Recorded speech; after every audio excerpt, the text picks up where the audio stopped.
بیچه اشتباه بشه مشکل نداری. یعنی هنوز زن نگرفتم بابا بشم؟ نه بابا. جلو مفتی یا؟ چی جلو میفتم؟ خیلی جلو مفتی.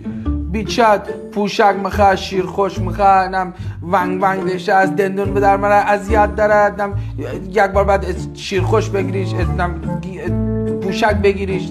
نه آقا یه چیز نورمال چی جلو میفتیم؟ چند گفت میریه؟ 140 تا گفته.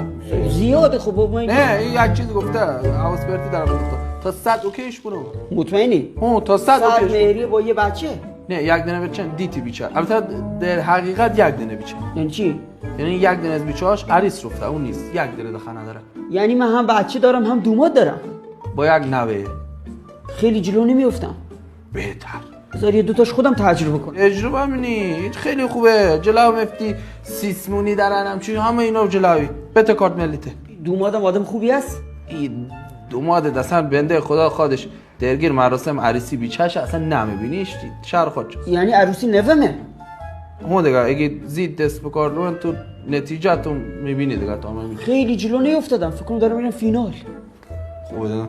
نه فقط نمیخوای بهتی همیست دیگه. بته کارت ملیته بته. میشه یکم دیگه بگردی. برای رسیم به ته فایل هیچی نداره دیگه. بنویس.